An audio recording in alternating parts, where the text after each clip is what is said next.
This is DCR, TroyCommunityRadio.com. I'm Clint Myers on 107.1 WTJN on this Saturday morning. Time now for the Mayor's Report, and in with us this morning is Sue Knight. Good morning. Good morning. Welcome to the program. Thank you.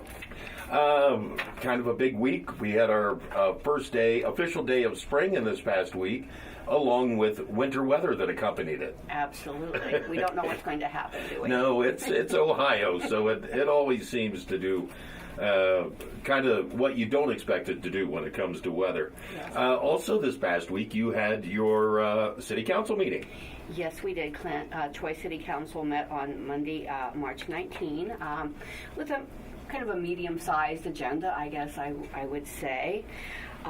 We did have a presentation that Mayor Beamish made on behalf of Rumpke of Ohio. Rumpke is our recycling contractor, and they sponsor a quarterly reward program called Look Who is Recycling, and this is for our residents who actively participate in recycling. They can go online, fill out a survey, and based on the results of that survey, then our city staff is asked to, verify the recycling efforts of the citizen, and then one is selected for the recognition, the reward. Everything is provided by Rumpke of Ohio. They provide the recipient with a nice gift bag and appreciation of recycling. Yes, it's very nice.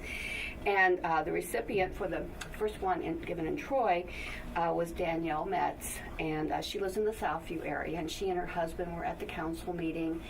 And on behalf of Rumpke, Mayor Beamish and Jerry Mullins, our street foreman, did present her and with the recognition and thanked her very much. Well, wonderful. Yes, very nice. But those who are interested in looking into this program can go, you can look at our website, www.troyohio.gov, and find information about where to find the Rumpke survey. Okay.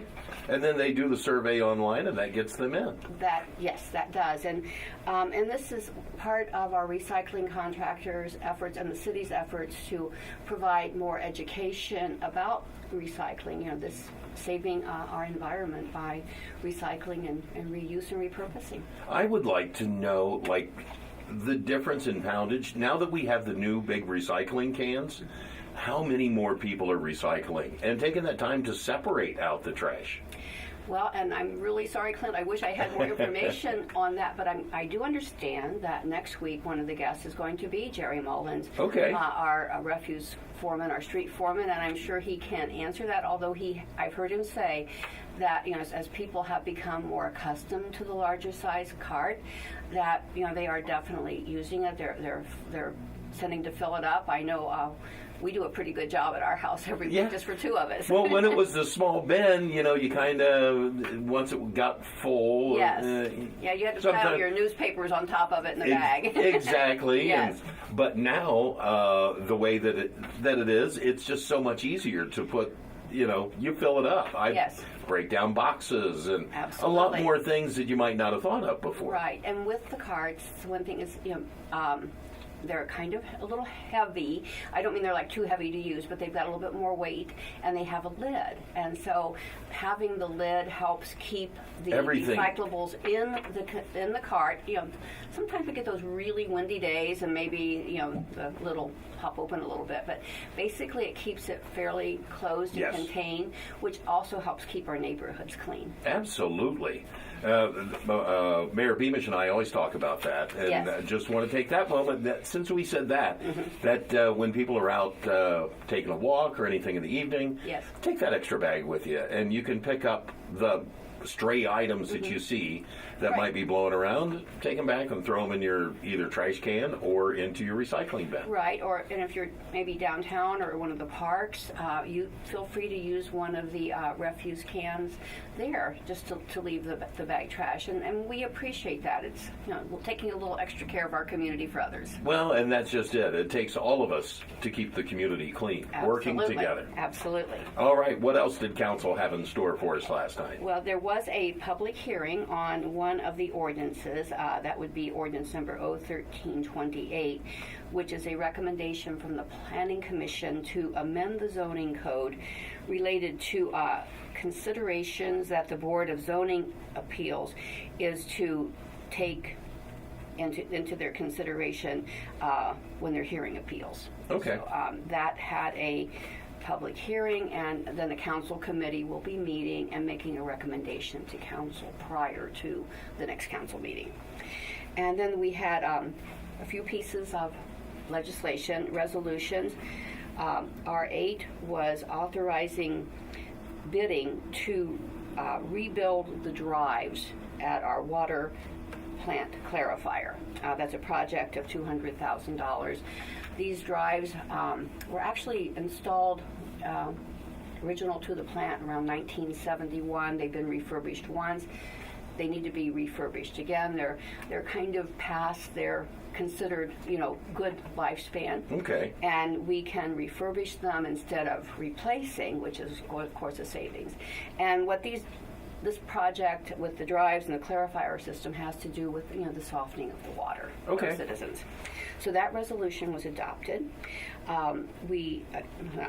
Council did adopt the resolution authorizing bidding for the McCaig Road Improvement Project, Phase 4. That's at $1,875,000, and this is a project of roadway improvement, stormwater utilities improvements, but also does include the roundabout at the intersection of McCaig and Dorset for what we believe is going to be better traffic flow and perhaps safer traffic flow. I have to say, I look forward to seeing that change there, because that can be a tough intersection. Yes, it can. And also look forward to the rest of McCaig being done. Now, yes.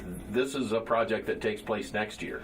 This is a project that will be bid this year and commenced yet this year. Oh, is what okay. I believe the plan will be. Okay. So that should be coming. All right. Okay. And then there was a first reading on a authorization to renovate the clubhouse at the Miami Shores Golf Club. This was given a first reading. It will be on the council's agenda for the next meeting as well. And then there were 3 ordinances. One had to do with the BZA zoning code amendment, which had its second reading. We'll have a third reading at the next meeting, waiting for a committee recommendation. There was another piece of legislation to update or amend sections of the code related to our income tax code. And council adopted a resolution an ordinance at the prior meeting, and at this meeting was the second one.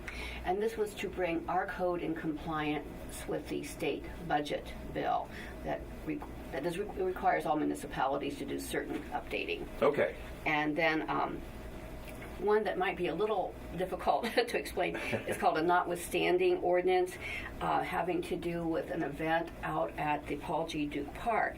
And our parks do not permit camping, and there is going to be a 24-hour race of Timba, the Troy Mountain Bike area. Yes. And that's coming up in July. And because it's a 24-hour race, some of the participants may need to rest or relax for a little bit. So this would permit just camping for those dates of that event, only at Duke Park and only for that event.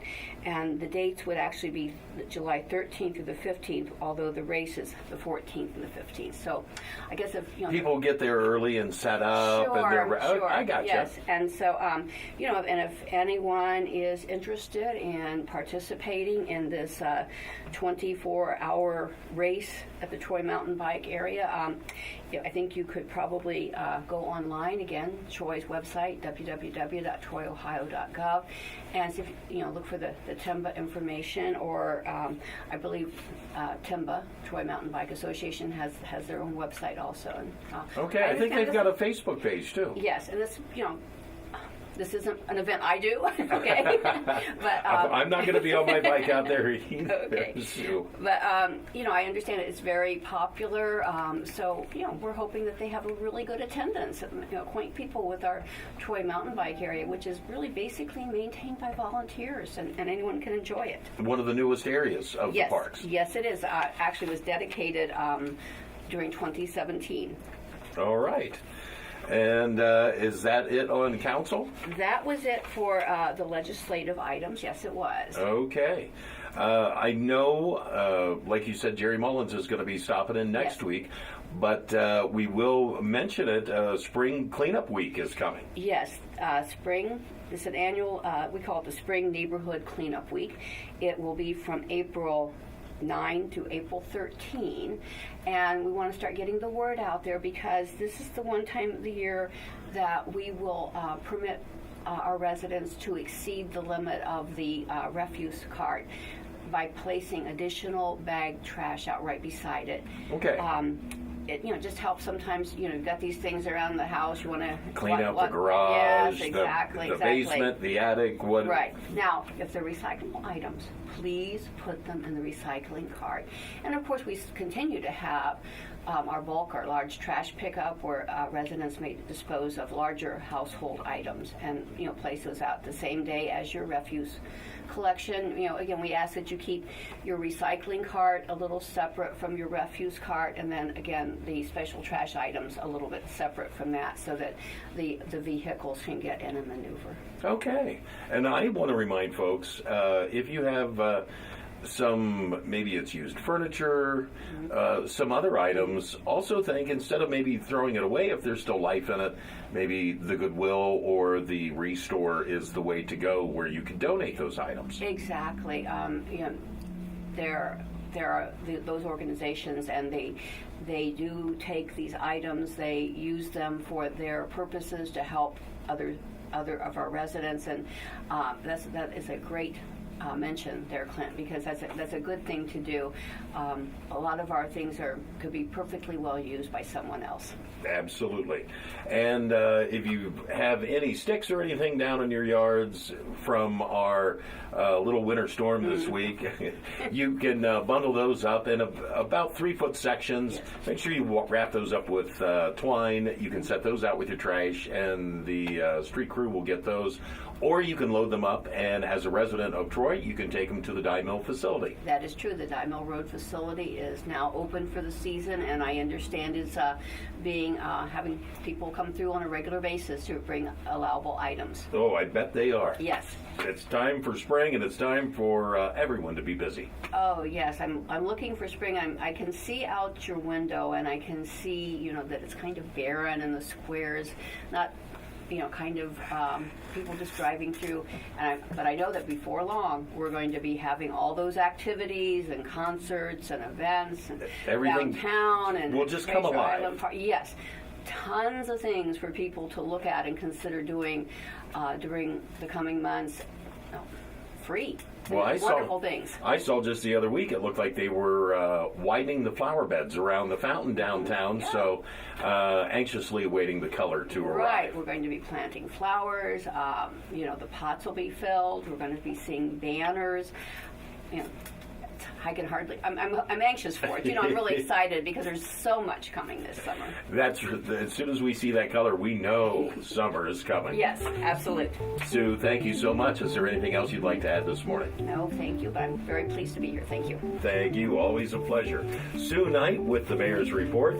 I'm Clint Myers on 107.1 WTJN.